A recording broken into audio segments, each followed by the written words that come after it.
Hello বন্ধুরা, সবাই কেমন আছো? আচ্ছা, একটা প্রশ্ন করি, বাইরে কি গরম কমে গেছে? না মানে কয়দিন আগে তো বৃষ্টি হয়েছে, তাই না? আমি না একটা জিনিস বুঝতে পারতেছি না, সবাই না আমার ভিডিওর নিচে কমেন্ট করতেছে যে খুব গরম, অস্থির গরম। এই যেমন একজন লিখছে যে এত গরমে আপনি এত কথা কিভাবে বলেন, আবার আরেকজন লিখছে এত গরমে এখানে সেখানে কিভাবে যান। এখন কাজ তো কাজ, তাই না? গরম থাকুক কিংবা ঠান্ডা, আমার ওয়ার্ক প্লেসে তো আমার যাইতেই হবে।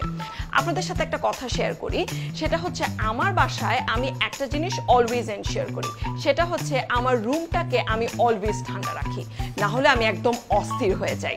হ্যাঁ বন্ধুরা, বেসিক্যালি আমি আজকে আপনাদের সাথে আমার রুম পার্টনার সম্পর্কে শেয়ার করব। এই জিনিসটা যদি না থাকতো তাহলে গরমে আমি অস্থির হয়ে যাইতাম। এই যে দেয়ালে দেখতে পাচ্ছেন, এইটাই হচ্ছে আমার প্রিয় রুম পার্টনার, বাংলাদেশের সেরা দেশীয় ব্র্যান্ড মিনিস্টারের এসি।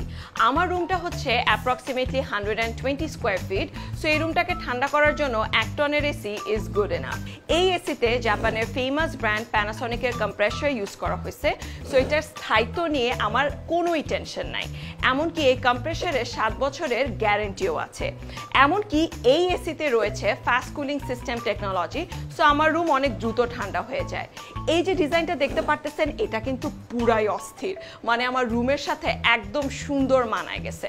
আর একটা মজার ঘটনা আপনাদের সাথে শেয়ার করি, সেটা হচ্ছে কি অনেক জায়গায় আমি দেখছি যে এসি ছাড়ার পর না কেমন জানি উইয়ার্ড নয়েজ করে, কিন্তু এই এসিতে একদমই কোনো শব্দ করে না, মানে একদম নয়েজ ফ্রি।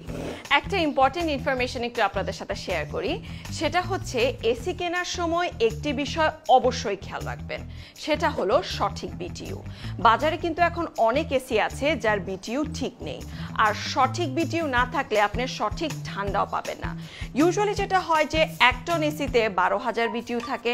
এখন বাজারে অনেক এসি আছে যার বিটিইউ 12,000-এর কম এবং দামেও সস্তা।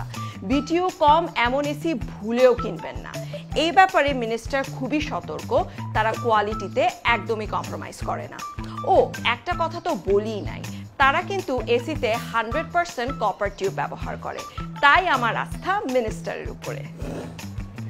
আমরা যারা ফুডি কিংবা খাবার খাইতে অনেক বেশি ভালোবাসি, তাদের কিন্তু গরম আবার একটু বেশি লাগে, তাই আমাদের জন্য অলওয়েজ পারফেক্ট কুলিংটা দরকার, সেই সাথে দরকার সেফটি। বাজারে কিন্তু এরকম অনেক এসি আছে যেসব এসিতে একদম নিম্নমানের গ্যাস ব্যবহার করা হয়, যেটা পরিবেশের অনেক বেশি ক্ষতি করে, এমনকি যে কোনো সময় ঘটে যেতে পারে একদম বড়সড় রকমের কোনো একটা দুর্ঘটনা। আমি আবার এই দিক থেকে একদম সেফ, কারণ আমার এই এসিতে আছে R410A গ্যাস, যেটা এনভায়রনমেন্ট ফ্রেন্ডলি অ্যান্ড সেফ। আর এই এসি কেনার কিন্তু আরও কিছু বিশেষ কারণ আছে, যেমন এই এসিতে আছে অ্যান্টিব্যাকটেরিয়াল ফিল্টার, যার কারণে ফ্রেশ বাতাস নিয়ে আমার একদমই ভাবতে হয় না। এই এসিটা কিন্তু নিজেই বাতাসকে ফিল্টার করে ব্যাকটেরিয়া মুক্ত করে ফেলে। এমনকি এই এসিতে রয়েছে ডিমার সিস্টেম। অনেকেই আছে যাদের রাতে ডিম লাইটের দরকার পড়ে, সো তারা চাইলে ডিমার সিস্টেমটা অন করে রাখতে পারে। আবার অনেকেই আছে যারা ডিম লাইট পছন্দ করে না, সো তারা চাইলে কিন্তু ডিমার অপশনে গিয়ে ডিমার বন্ধও করে দিতে পারেন। আমার তো আলোতে ঘুমই আসে না। এই এসির কিন্তু আরেকটা স্পেশাল ফিচার আছে, আর সেটা হচ্ছে আইফেল টেকনোলজি। এই টেকনোলজিটা একটু আপনাদেরকে এক্সপ্লেন করে বলি। এই যে দেখতেছেন এসির রিমোটটা, এখানে কিন্তু একটা বাটন আছে উইচ সেজ আই ফিল। এই বাটনটা প্রেস করে রিমোটটা আপনার কাছে রেখে দিবেন, তারপর দেখবেন যে এসি সারা ঘরে বাতাস না ছড়িয়ে শুধু আপনি যেখানে বসে আছেন সেখানেই ঠান্ডা বাতাস দিচ্ছে। কি বিষয়টা দারুণ না? তাহলে বন্ধুরা, এই গরমে আমাকে করা প্রশ্নের উত্তরগুলো আপনারা নিশ্চয়ই পেয়ে গেছেন এবং সহজেই জেনে গেছেন আমার কুল থাকার সলিউশন, এমনকি আমার রুম পার্টনার সম্পর্কেও। তাই আমি বলছি, কিনবেন যেহেতু ভালো এসিটাই কিনুন।